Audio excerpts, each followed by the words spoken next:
Welcome back, modelers. You'll see in the last installment I showed you how to draw a basic shape and how to use the direct selection tool to actually see the anchor points and drag the shape into another shape, so that you can sort of make exactly the shape that you require. Now I'm going to show you how to create text and convert text into a compound shape. First of all, I'm going to use the selection tool and drag it around everything that's on the page and delete it. We don't need that anymore. I'm going to do Alt and backspace, or pull back, so that we can see our sheet of A4 again, so you've got an idea of the size. Okay. Now for text, here's what happens. Select the text tool.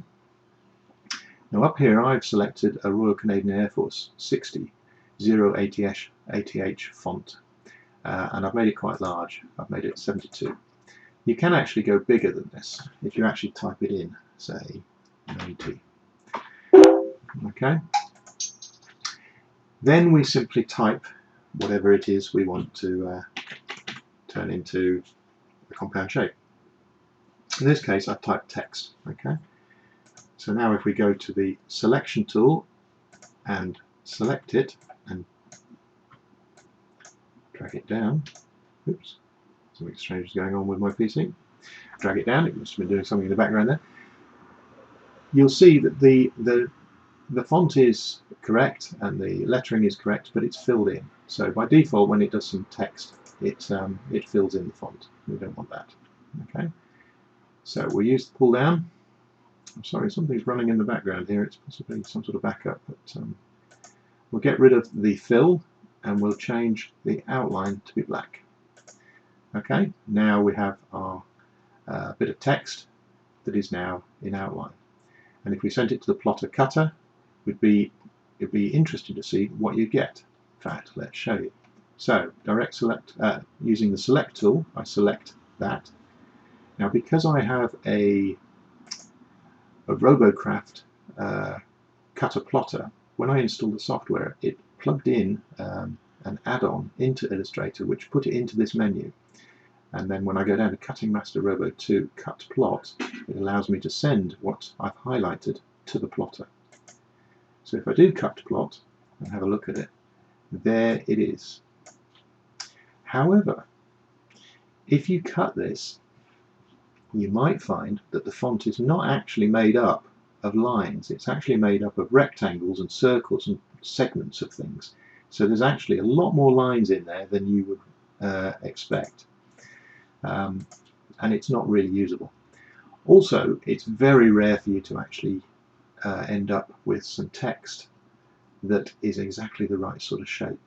Perhaps the T has a narrower top, or the E's, these lengths are different. That's very typical for RAF or Warbird registration fonts and letters. So how do we do anything with this? If we go to the direct selection tool and select, say, a letter, you only get the whole thing because it is still a font. It's not a set of lines, it's a font. Okay, so what we have to do, select the whole item that we want to mess with, and we need to use the transform tool. Now this is the transform toolbar here. If it's not there, I think it's Control and F8 in Windows, or you can go up to Window and click on, it's Shift and F8 to get the transform bar.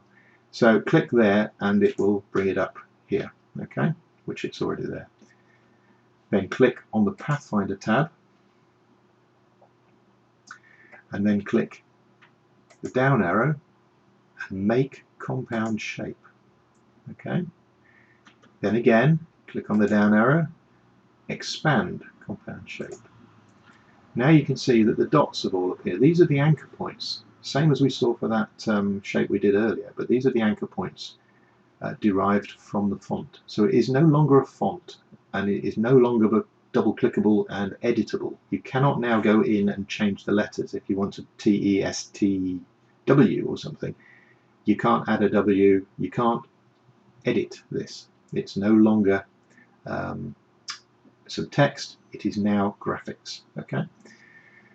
Now if we go into the direct selection tool, we can click on individual items within that graphic and modify it. I'm going to use the Alt and scroll wheel and zoom in a bit. Okay, now imagine the E was slightly different. We're on the direct selection tool.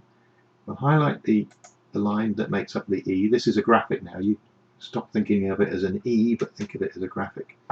Perhaps this point here was further down. Now, if you hold the Shift key while you drag things, they will always move in a perpendicular line, either fully vertically or horizontally. No, never anything in between. So if I hold the Shift key down and drag that down, you'll see it.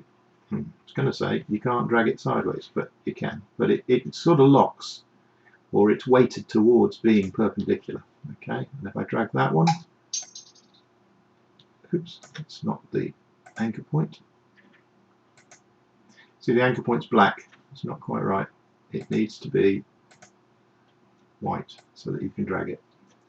If you hold the Shift, it should keep it relative. And then if we move that one, it's gone black, so I don't want to move that. Shift and down there. Okay, so if you highlight something that's come out of it, direct selection tool, highlight that anchor point, it's black, hold the Shift down, hold that one, and it goes black. Then when you drag it,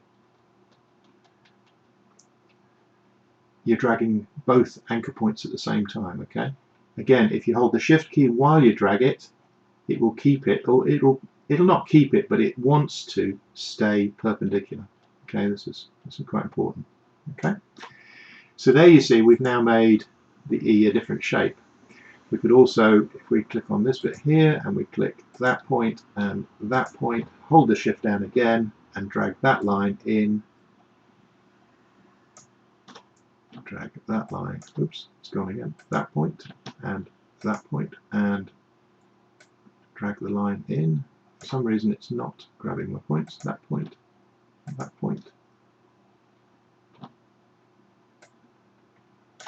Doesn't want to do it.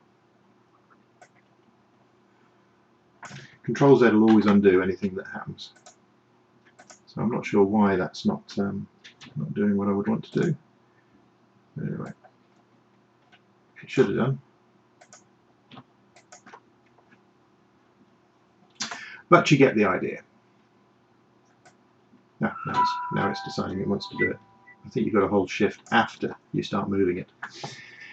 So there you go, that's how you modify the font or the letters to convert it into a compound shape and a compound path, and you expand the path so that you can see all the individual anchor points that make up a character.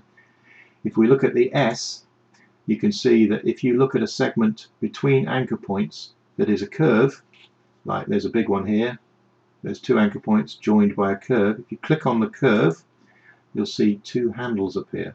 This handle is to change the curve from there, and this is to change the curve from that anchor point. So if I grab that one and pull it down and drag it, I can do all sorts of things with it. Okay, so I could make it sort of a bit more round. And if I move this one, I could make it a bit more like that sort of shape. Okay, and that's how you modify a compound shape.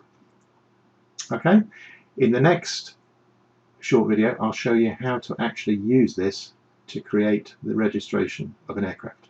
Okay, thanks for watching.